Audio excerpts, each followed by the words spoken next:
Di qua, di Nurri. Lei come si chiama? Io Graziano. E lei? Zucca. Tonio. Tonio Poi. Che cosa vi piace di Nurri?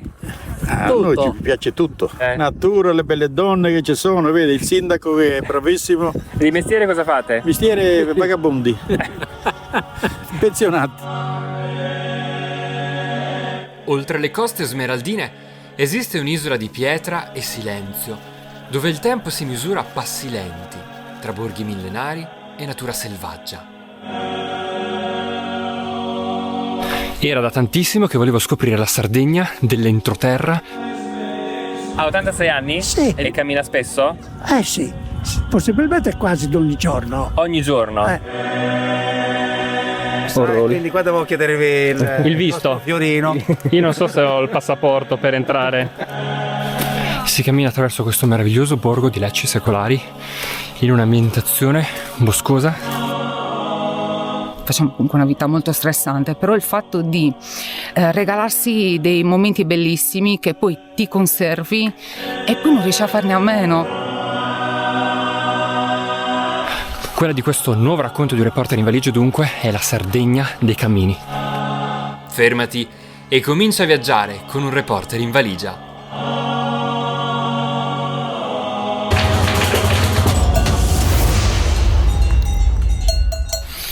Era da tantissimo che volevo scoprire la Sardegna dell'entroterra, quella lontana dalla costa, soprattutto la Sardegna dei cammini, e ce ne sono veramente tantissimi in tutta l'isola. Un'occasione per scoprire questa meravigliosa terra ricca di natura, di enogastronomia, di storia, di cultura, anche fuori stagione come sto facendo io. Ora si parte dall'altra parte. Passiamo da... In un'epoca di overtourism, dove ci sono tante mete, dove tutti vanno sempre allo stesso posto, Sì. Questo cammino è la dimostrazione che si può andare alla ricerca, in questo caso, di una Sardegna alternativa. Assolutamente, si può andare alla ricerca di una Sardegna alternativa, ma soprattutto possiamo andare a ripercorrere quello che 1000 anni fa era il cammino di San Giorgio, cioè un santo vescovo che a soli 22 anni percorreva da Suelli fino ad Orgosolo, una diocesi estesa e a volte anche impenetrabile.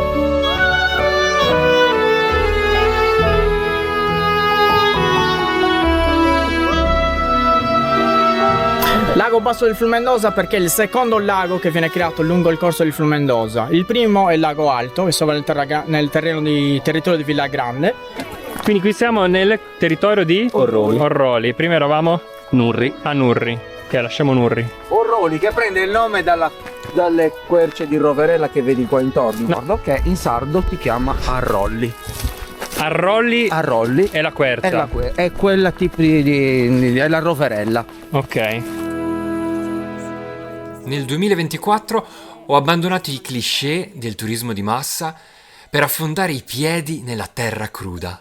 Qui, l'entroterra, è un respiro che profuma di storia antica.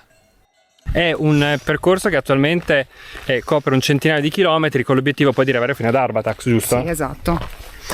Diciamo che stiamo tracciando il percorso tramite le nostre guide esperte che comunque hanno studiato bene il territorio.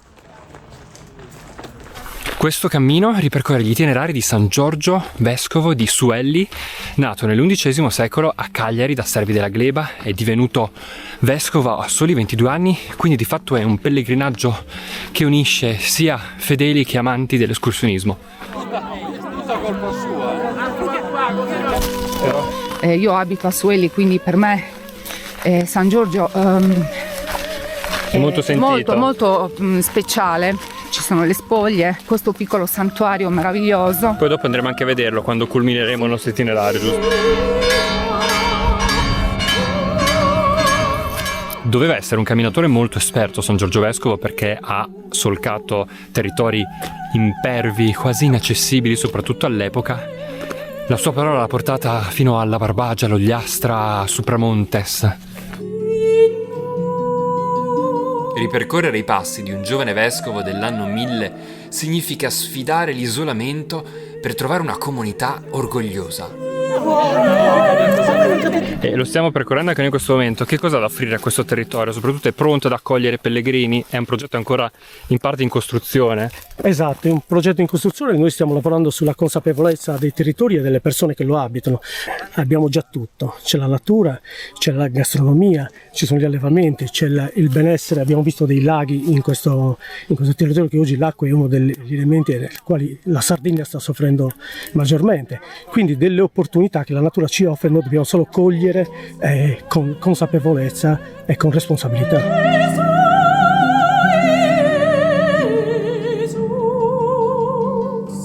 È anche un modo questo per vedere una Sardegna diversa da ciò per cui la Sardegna è nota, cioè la costa. La Sardegna non è fatta solo di bellissimo mare di cui andiamo fieri, ma anche dell'entroterra.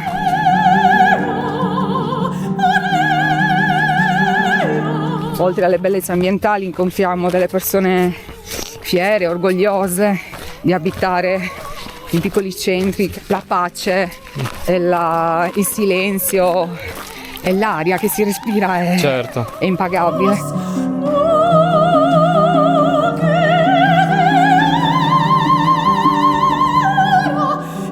Si ha la possibilità di alternare viste molto belle, molto appaganti, all'ombra, il silenzio e l'atmosfera ovattata invece del bosco.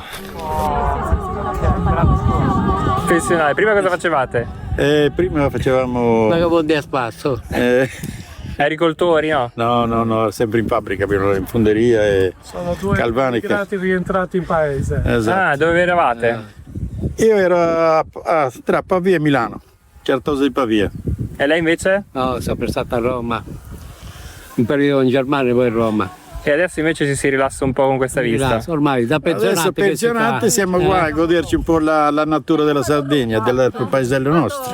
Ci vediamo, eh? Ok, fate buon viaggio, buon Per rientro. noi siamo stanchi, non ce la facciamo. No, ecco il peso che è, non fa. Vi aspettiamo alla fine. Esatto, noi siamo qua a aspettarvi, dai. Dato le macchine. Ho avuto occasione anche di incontrare sardi che magari se ne sono andati per un certo periodo, poi però sono tornati, perché c'è questo sempre legame con la terra, orgoglio della propria Io ti appartenenza. porto un esempio particolare che è quello di mio fratello, che è stato 10 anni in Svizzera ed è rientrato l'anno scorso per la troppa nostalgia. La nostalgia era Forte. tantissima.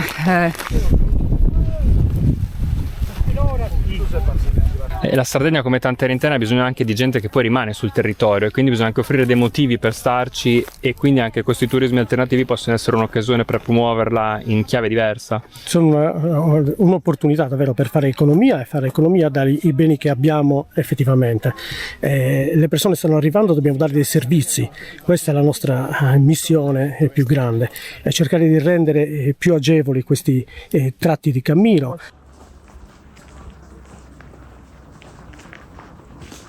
Il suo percorso è fatto di sentieri che affondano in una natura meravigliosa, rigogliosa. In questo momento sto passeggiando di fatto su una balconata sul lago, un ambiente dalla biodiversità ricchissima, un ambiente con schegge di storia che sono infilate in un paesaggio dalla biodiversità ricchissima.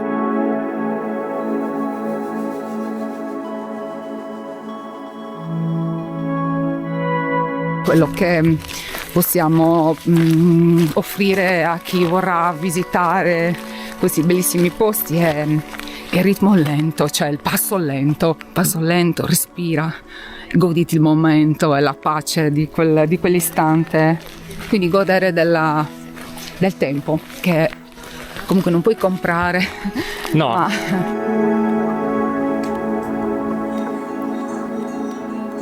in questa era tecnologica dove comunque stanno sempre con gli smartphone, con gli strumenti tecnologici, il dedicarsi a sentire proprio il nulla, il tuo respiro non deve farci paura, ma bensì è un regalo.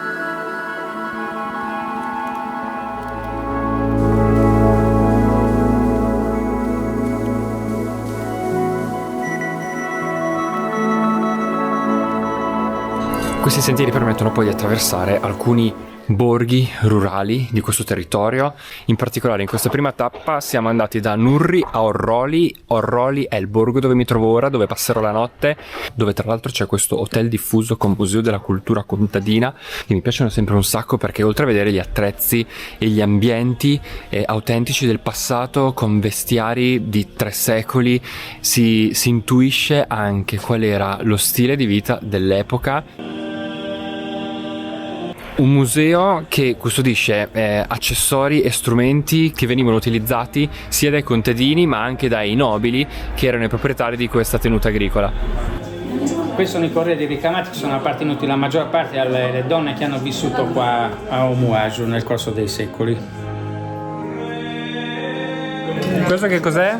Macaroni di debuta alla zafferana, ha diversi tipi di formaggi.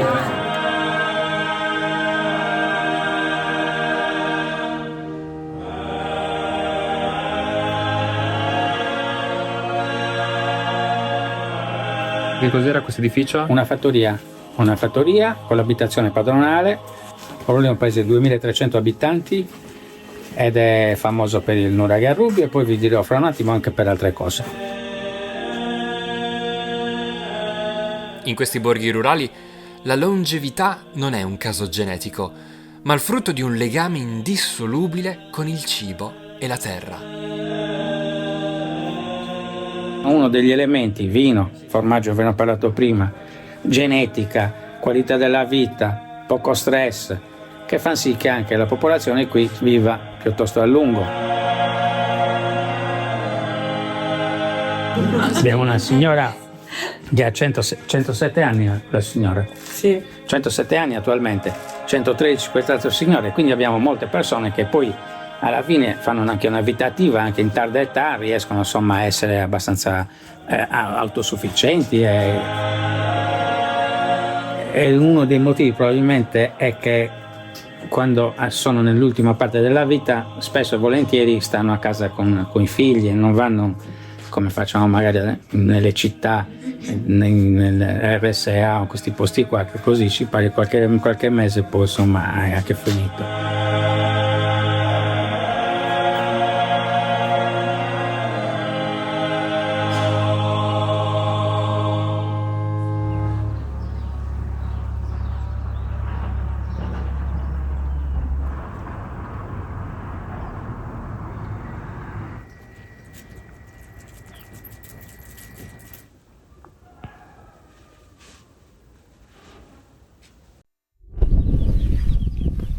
Tra colline destinate a pascoli di ovini procede la penultima tappa del cammino, quella da Orroli a Siurgus Donigala, la penultima prima del gran finale a Suelli, la prossima tappa, e si passa praticamente attraverso delle colline verdi con ulivi e altre piante che attorniano. I più fortunati possono trovare anche dei porcini nella giusta stagione. Territorio molto autentico, ancora ci sono campi coltivati, pastori, abbiamo attraversato insomma la Sardegna quella autentica. Sì, esatto, qui siamo proprio nell'entroterra della Sardegna quella autentica, dove gli abitanti la maggior parte lavorano ancora nella terra, sono agricoltori, allevatori, abbiamo avuto modo di parlare anche con loro, ci hanno fatto scoprire anche i loro terreni, le loro pietanze che vengono proprio da questa terra. Questo è un formaggio semistagionato pecorino. Un pecorino solo? Sì, solo pecorina. Pecorino di che tipo? Un semicotto. Pecore della zona? Sì. Sono da Pascoli Bradei. Oggi ne abbiamo visti un bel po'. E non seminati.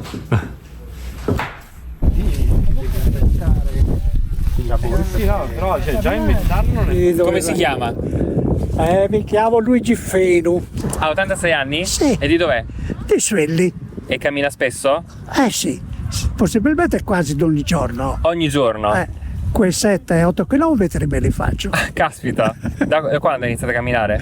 Ho cominciato a camminare già da anni.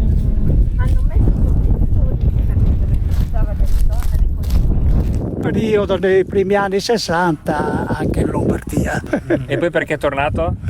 Sono tornato perché facevo un po' parte alle poste come sostituto portalettere, ti recapito.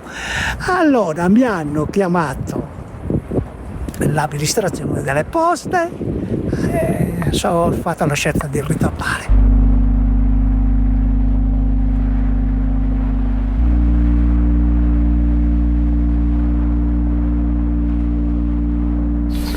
Ci sono alcuni tratti come questo su strada asfaltata, il resto invece è praticamente tutto sterrato. Non ci sono i segnali CAI come nella precedente tappa che avevo mostrato, quindi qua bisogna conoscerle. Sul sito Sardegna Sentieri ci sono tutti gli itinerari di questo cammino con le spiegazioni tappa dopo tappa.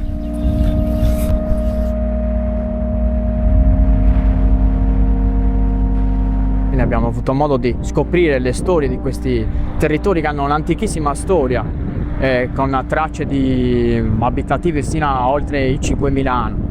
Quindi è cultura nuragica? Sì, dalla cultura pre-nuragica a quella nuragica che praticamente è intorno all'età del bronzo, poi le varie epoche successive, l'età romana, punica, sino a quella medievale e a oggi. Qui abbiamo trovato le tombe romane, abbiamo trovato tutta la stratificazione dal nuragico sino al medioevo, è stato sempre frequentato.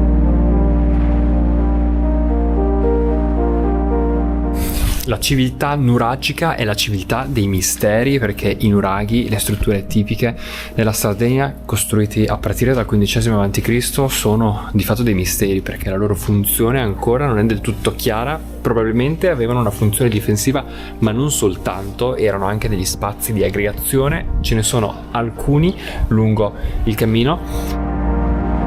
I nuraghi restano l'enigma sospeso di una civiltà che già 3000 anni fa sapeva dialogare con l'eternità e il divino.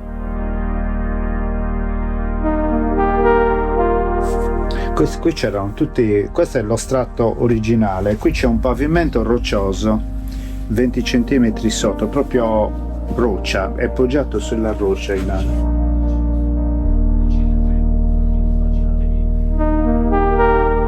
E sono questi luoghi mistici che puntellano la Sardegna, ce ne sono circa 8.000 in tutta la regione, alcuni anche lungo questo cammino, questo in particolare è quello di Suelli. La sua struttura tipica è conica, con il tolos che è formato da queste file di giganteschi massi di pietra accatastati uno sopra l'altro, appoggiati veramente dalla mano del divino, perché è davvero incredibile pensare che queste strutture hanno 3500 anni e sono ancora qui a presidiare il territorio.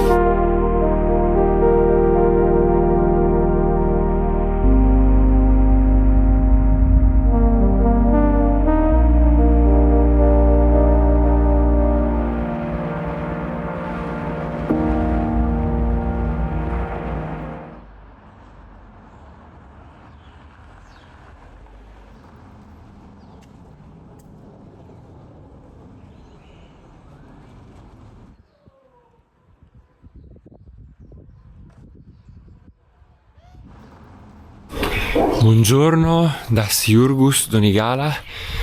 Oggi l'ultima tappa del cammino di San Giorgio Vescovo, l'arrivo è previsto a Suelli. Attraverseremo un paesaggio completamente diverso da quello dei giorni scorsi, vedremo anche un nuraghe lontano dal clamore della costa, decisamente avvolto nella quiete dell'entroterra. Quello che sto cercando in questo momento però è la colazione. Quest'ultima tappa è partita da un altro nuraghe, il nuraghe di Siurgus Donigala, che è in fase di riqualificazione. Anche su una struttura vero mistica, perché questi imponenti blocchi che sono stati trasportati oltre 3000 anni fa dalle campagne circostanti, questa arenaria gialla che disegna il territorio, ha appunto dato forma alle sagome di queste strutture surreali. perfetta, voi avrete modo di notarle, sia la posizione dei conci che la cucitura. Questa è l'ultima tappa che arriva a Suelli, l'ultima tappa del cammino di San Giorgio Vescovo, e qua i toponimi sono dedicati al vescovo. Questo in particolare è il Baupiscu, il passo del vescovo, ovvero il punto di raccordo questo tra il comune di Surgus Donegala e Suelli. Qua si può fare anche una piccola deviazione per arrivare ad un altro magnifico nuraghe, il nuraghe Piscu, che è appunto il nuraghe del vescovo. Signore, faccio un video per YouTube. Ah, sì. Dove siete voi? Suelli. Suelli. No, io sono di Orroli. Orroli? Sì. E vi piace camminare? Sì, abbastanza. A me molto proprio, fra che sono pensionata adesso, anche tempo, voglio dire, È giusto. ci va bene. La cosa più bella per me è andare in escursione. Adesso ne devo fare anche una domenica, dobbiamo andare a Orgoz. Bello. Sì. Sì. Di questi posti cosa vi piace soprattutto? Di vivere in questi posti? La natura, La tranquillità e la natura, certo, il silenzio, la meditazione che si prova in questi posti che abbiamo e quindi attraversiamo. Sì, e quindi ci piace per quel motivo.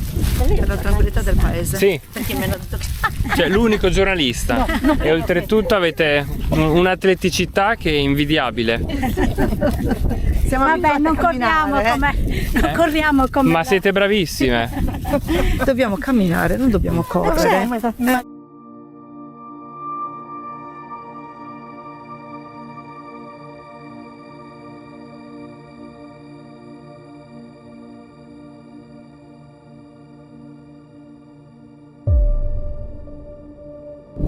In questa zona sono dei campi di frumento e poi tanti spazi per i pascoli, e pensate che era il granaio di Roma sin dai tempi dei Romani. Quando i Romani sono arrivati in queste terre le hanno trovate così fertili, queste colline così adatte alla coltivazione, che appunto questa regione è diventato il granaio di Roma.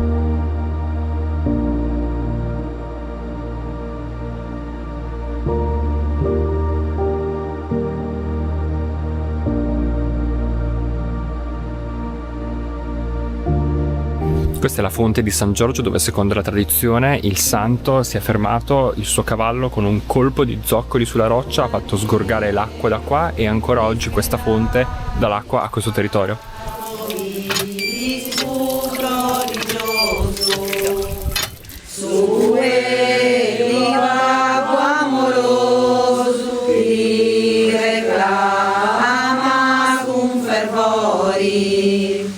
Giorgio Visfu illustri sanctus de Sardinia risplendori.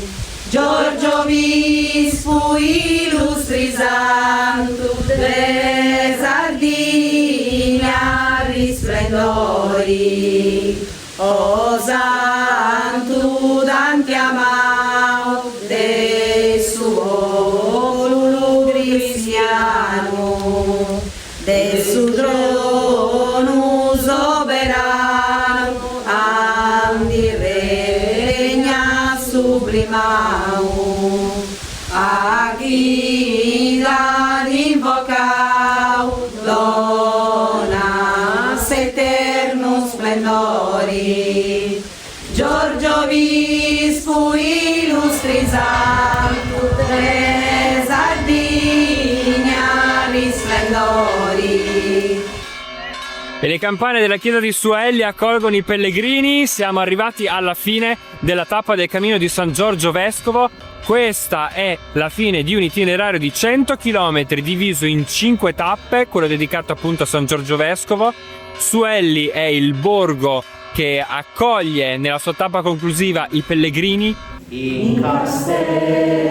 Ci troviamo nel piccolo paese di 1200 abitanti di Suelli, nel cuore della Tregenta, appunto la zona viene specificata con questo nome, a ricordare i 300 e più paesi, che molti dei quali non ci sono più. Suelli, la cui identità è San Giorgio, possiamo dire. l'identità del paese, l'identità degli abitanti. Tanti si chiamano Giorgio in questo paese proprio ad onore del santo che viene custodito nel santuario. Le spoglie mortali vengono custodite nel santuario.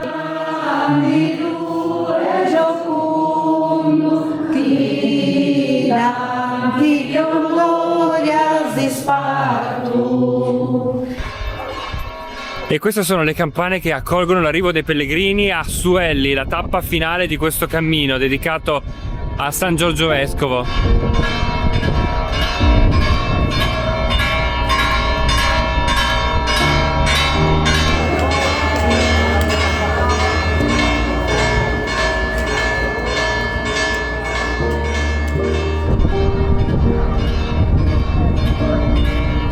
Un santo che identifichiamo soprattutto con un concetto, il cammino. Esatto, perché da qui San Giorgio partiva con i mezzi del tempo del Medioevo, sarà stato cavallo, asino, non certo i mezzi moderni, oppure il camminare. Partiva per evangelizzare quei paesi della parte diciamo più bella della Sardegna, ma anche la più impervia per i suoi boschi, per le zone rocciose e montagnose.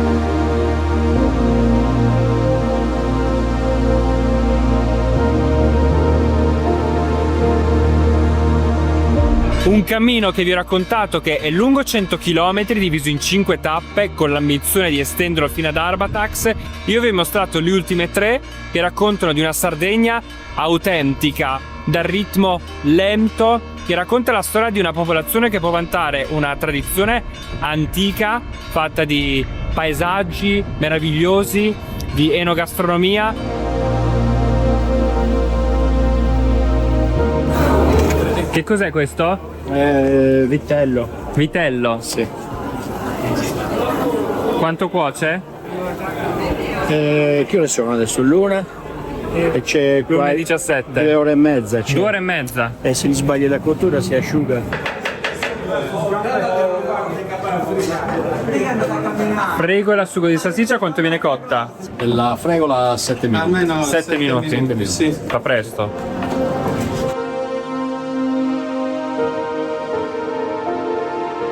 Sia alle nostre spalle la cattedrale di San Pietro, la sede episcopale di San Giorgio, e accanto alla cattedrale il santuario dove appunto sono custodite le sue reliquie. E dopo 1000 anni la cultura locale ancora si basa molto sul concetto del cammino. È molto sentito il pellegrinaggio, il camminare anche nell'identità di oggi, dei suellesi.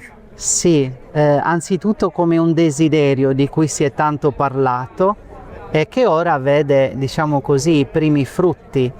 Si è camminato già in altre circostanze, ma diciamo che adesso questa intenzione viene presa più in considerazione anche dalle autorità della regione, ma anche dalle diocesi interessate, quindi siamo veramente felici di questo. Giorgio Vispo illustri santo de Sardigna risplendori.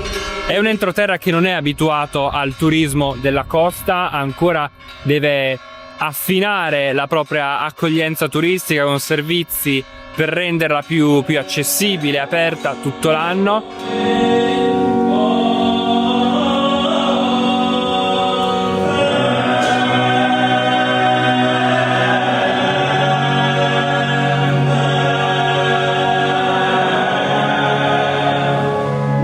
Il cammino finisce, ma la consapevolezza di una Sardegna autentica resterà impressa sotto la pelle.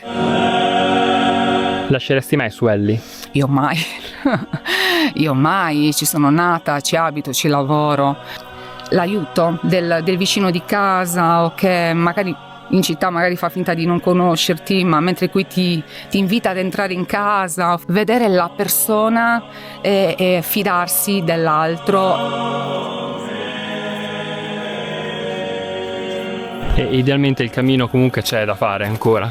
C'è tantissimo cammino da fare, perché dalla segnaletica piuttosto che la formazione delle guide ambientali, alla valorizzazione dei luoghi, delle fonti, dei punti di sosta, c'è tantissimo lavoro, ma vedo le amministrazioni concentrate sul pezzo e finalmente abbiamo la possibilità di intervenire in maniera efficace.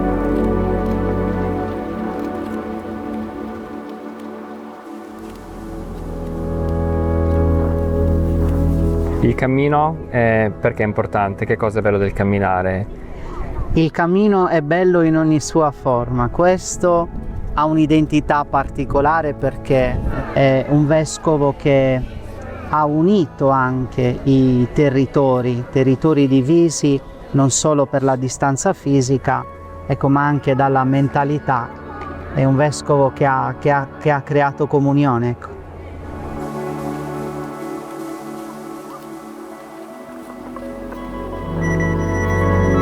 Io da mamma vorrei trasmettere a mio figlio e alle persone che mi ascoltano la gioia e la fierezza di abitare in un territorio come questo. Che magari dici non c'è nulla, ma per me c'è tutto, perché io sono felice. E questa è la cosa più importante, direi.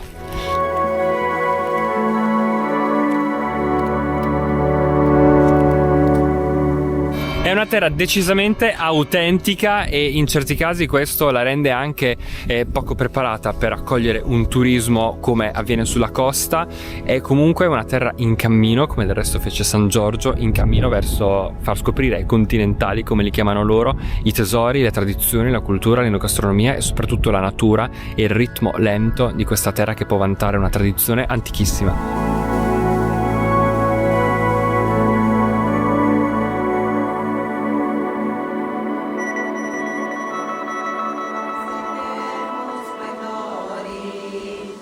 Giorgio Vispo illustri santu de Sardigna risplendori.